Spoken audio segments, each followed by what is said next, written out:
Christine Baranski stars in the 6th and final season of The Good Fight. I'm David Buchanan with Gold Derby. Christine, I feel like this season for Diane Lockhart is so tumultuous in terms of her emotional highs and lows. When you talked to the Kings about what the arc was going to be for the season, what were you most eager to tap into and explore? I think my central concern was the relationship with Kurt, because of where the country was, and January 6th having been so traumatic, and Kurt's peripheral involvement and his continued belief system. I said to them, look, there's got to be some kind of reckoning this season. We can't just assume she can get into bed with someone and leave all of the rest behind. He's maybe not that great a lay. Do you know what I mean? Maybe he is, but I had to address that. And of course, going into the season, I did not know that it would be our final season. I think we were maybe 4 or 5 episodes in when I got the news. And then it became a question of, oh, wait a minute, how do we wrap up? How do we accelerate this narrative, not only to end the season, but to end 6 years and to have a due process with all of the characters and thematically wrap up 6 years of psychic, political, emotional energy that the show contained. And it contained a lot because it was a show about people living through the present moment in American history. So much was going on. So there was a lot to process. So those were my concerns. Yeah, and we'll dive into the Diane and Kurt relationship a bit later when we get to that second to last episode, the funeral, which is so powerful. But I wanted to ask you first about, this season, the theme is really deja vu. Diane is experiencing a lot of what she's experienced in the earlier seasons, which was so fun to see a lot of those plot points and things recur. But I wanted to ask you most especially about Diane going under treatment again. How did you approach her psilocybin and ketamine treatments this season differently than season 2, where she was microdosing? Because we get to see Diane giddy, but it feels like a very different, kind of place for Diane to be in this time than last time. I think she hears about it in the metaverse, oddly enough. And I think she's wary, but she's curious, because Diane is fundamentally a curious person. And I think Diane has tremendous coping mechanisms because we've seen her live through so much. But in order to stay in the world, and actually it's not her way of getting away from the world, I think, so much as a way of being in the world without going crazy or numb.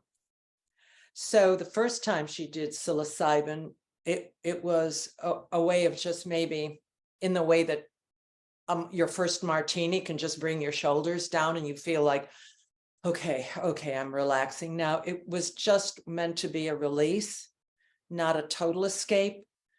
Same with the ketamine. It was like, how can I'm feeling very strange about the world. I'm feeling actually disoriented because I've come back from my vacation in Italy and I feel weird about the world, like things are happening that happened before. It's literally a feeling of disorientation.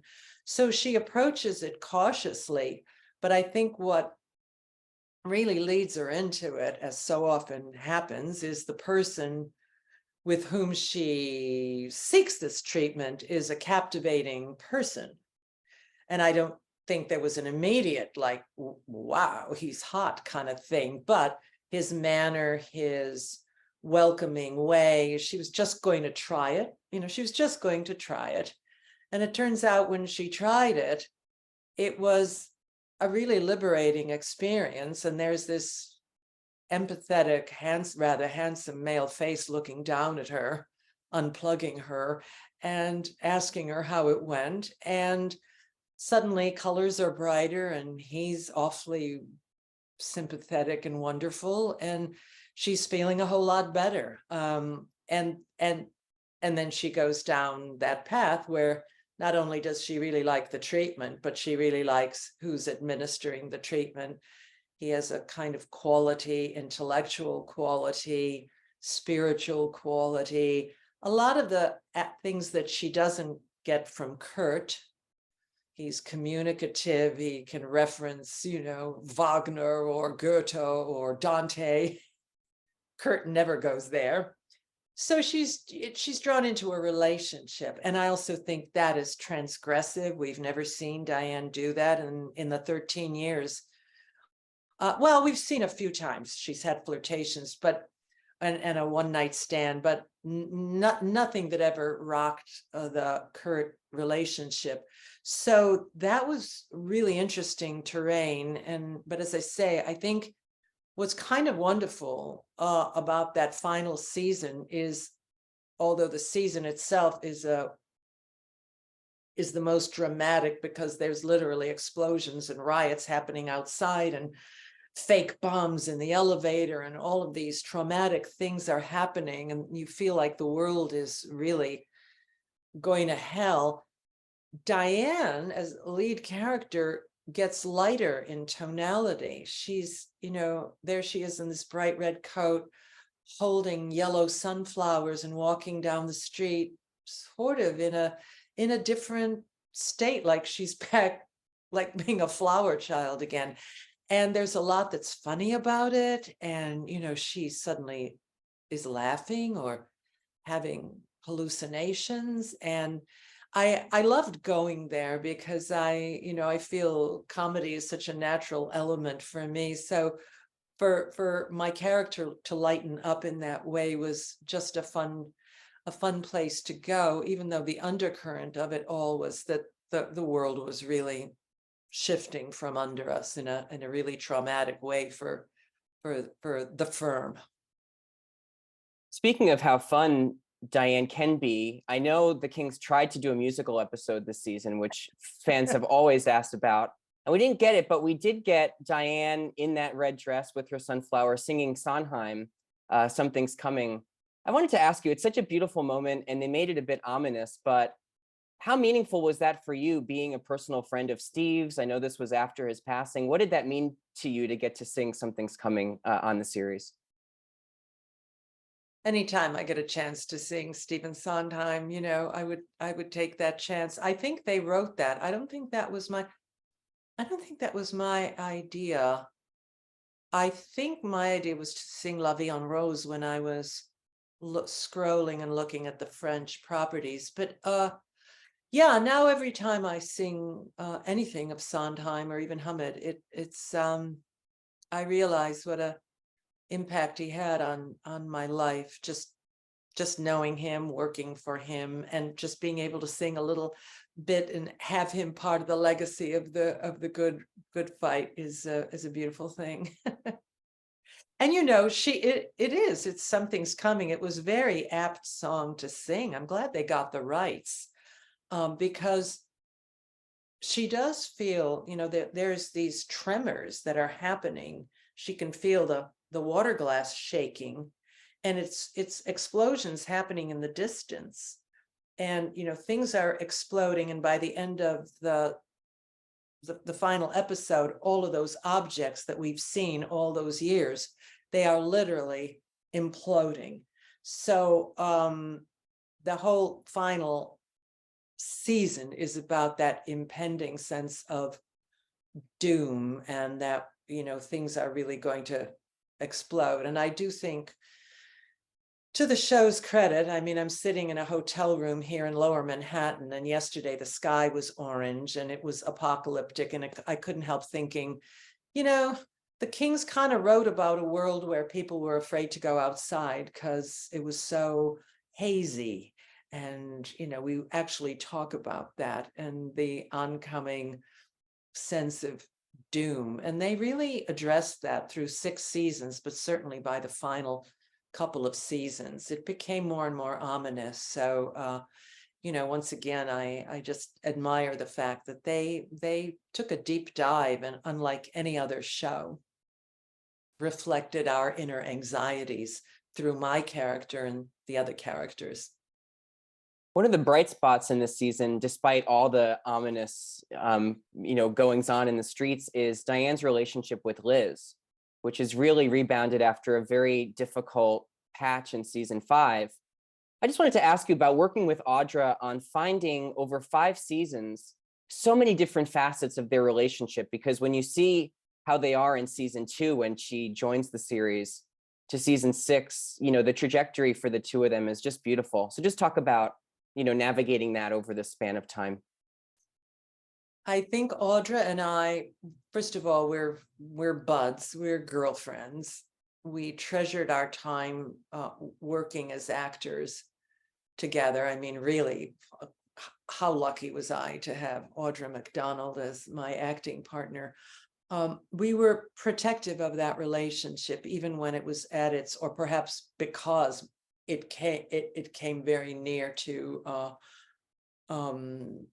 exploding, where you think, okay, this is irreconcilable. This is a Black woman and a white woman who can't, they've got their issues and they're vying for power, and you could kind of understand both points of view, and it was actually my idea at the end of season 5, when I decide to step down, to give as my reason for stepping down, not that I just needed a rest or because I don't want the corner office. I prefer to, always be a fighter rather than having arrived. I said, can we make it about how, when I had no money, it was the only law firm Adrian Bozeman took me in. He offered me a job. That's how I wound up having a job and getting my bearings back and my stature back, was working for this law firm. And so I felt a loyalty to the firm, and I was willing to, shift my weight and say, okay, I don't have to be an equity partner. But we were also wanting to show that 2 women of really different women, different backgrounds, no question about it, different journeys.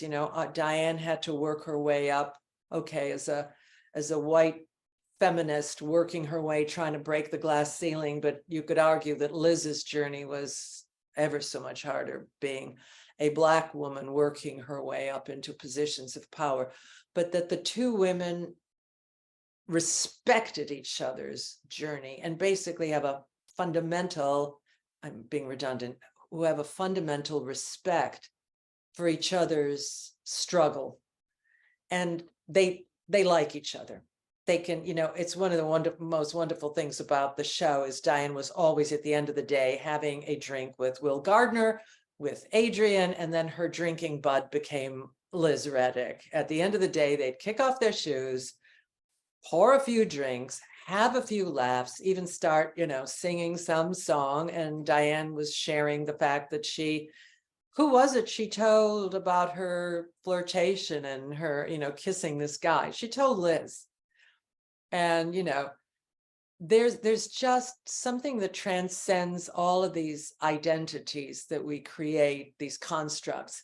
And it's a basic humanity. I loved Liz. Liz dug me. We got each other. And so we moved past a lot of what could have been major roadblocks to that relationship. And I think it was a wonderful thing to write. And I think it was a wonderful thing to act and to show people that, yeah, okay, we've got all these issues with identity, but when it comes down to it, it's one-on-one. It's about your essential humanity that transcends everything. I have to ask you about the last 2 episodes of the season. The funeral, which is really emotional for Diane. She kind of snaps out of that happy zone she was in and taps into her rage. And there's that beautiful scene with Gary Cole in the car, which is just heartbreaking to watch, but feels inevitable that they had to have that conversation. And of course, a great moment in the series finale. Just talk about working with Gary on that relationship with Kurt, especially, take us inside that car for that scene trying to navigate this with somebody you've been working with as these characters for 13 seasons?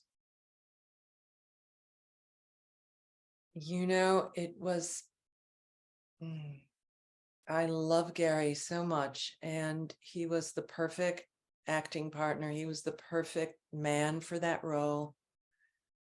And that scene, I mean, I don't think I've ever felt that much pain playing Diane. Well, maybe the death of Will Gardner, but Will's death was shocking, but I was I consciously was ending the marriage, saying we've hit a place where we can't continue. I can't continue this anymore. So that was a conscious decision. I don't think I ever invested more in a scene, cared more about the playing of the truth of that scene, because the audience had been with us all those years, and the audience, I always got so many responses from people who were, I love that relationship, you two, you don't agree, but and you're so sexy together, and it seems like, and there was so much that was real and good about that relationship. So as I said, I did say to the Kings, we're going to have some reckoning with this marriage. So they wrote a beautiful scene, and it was just up to us to be actors playing that scene. And you don't get to that wonderful richness, I think, without having spent a lot of time with an actor. I mean, people in movies have to play that scene sometimes on your first day of shooting. You just have to assume you've been in a relationship for a lot of years and you play very dramatic scenes. But in a television show, the wonderful thing about it is I played with Gary, I think since the second season of The Good Wife, his character was introduced. So to play that scene after having spent that much time with him as an actor, you could pare it down where you felt you didn't even have to look at him. You didn't have to do much, because there was so much that was unspoken, that was already real. It was already, all those years were there. So to just say those words, you know what she's talking about, and what they both stand to lose by ending it. It was, acting wise, it was just the biggest gift to have that scene. And those scenes, one of my favorite episodes, probably my favorite, was when Hillary Clinton was, where I wake up thinking Hillary Clinton is actually the president. And that was, I don't know which season 3. And then the second to the last, the season of 6, the second to the last episode, that is my favorite episode, dramatically. Yeah, it's absolutely terrific. Before I let you go, Christine, I just have to ask you, when you read that series finale script for the first time, that kind of wonderfully dark and outrageous episode, what was your reaction to it? And if you've had a chance to see it now that it's, aired, and to see the final cut, how do you feel that episode works as a statement, for the end of the good fight? Once again, I just marveled at the originality of the writers, that they brought it to that conclusion. It seemed, it was so dangerous, and literally explosions and life, death, and then the image of Diane walking up the stairs with the 2 men at the top of the stairs, and who's she going to go with? It's, and then that Audra and I have the final moments together, walking, and it just actually it makes me cry. It just seemed exactly right, even though they didn't have a lot of time to plan, because the decision was made, as I said, halfway into the season. So I had a great fear that we wouldn't be able to wrap things up. And yet it was extremely dramatic. And with John Cameron Mitchell coming on and being as audacious as he is, you had that, which is audacity, and that kind of real wicked sense of humor has always been part of the show. And then, we had Eli, and we brought back so many incredible characters near the very end. We had a screening of the final 2 episodes as a kind of, we sat in a screening room and then we we had a party afterwards. And those of us who sat there and just watched the 2 episodes and all, I think, a genuine sense of pride at what we had achieved, and that it felt like a great exhalation. And then seeing that man come down that escalator, and even then we didn't know he was going to announce, but it's like, here we go again. It was the perfect, bookend for the beginning and the end of the show. So when you ask me, I think emotional and very proud, and I think really prescient. The show just seemed to tell us a lot about not only what we were living through, but what we possibly might be living through with a civil war in this country and the dangers we are in. And indeed, what if Donald Trump, where are we going with this? It really is sort of chilling, but King's managed to make chilling and dramatic actually creative, and in some ways really witty and almost like surrealistic and fun. I don't think any other show captured that. I really don't. I'm terribly proud, as you can hear. Yeah, it is such a fitting series finale. It feels like the show had to end that way. Christine Baranski, congratulations on season 6 of The Good Fight. Congratulations on 6 years of The Good Fight. Thank you so much for talking to Gold Derby today. Thank you. Thank you so much, David. Thanks.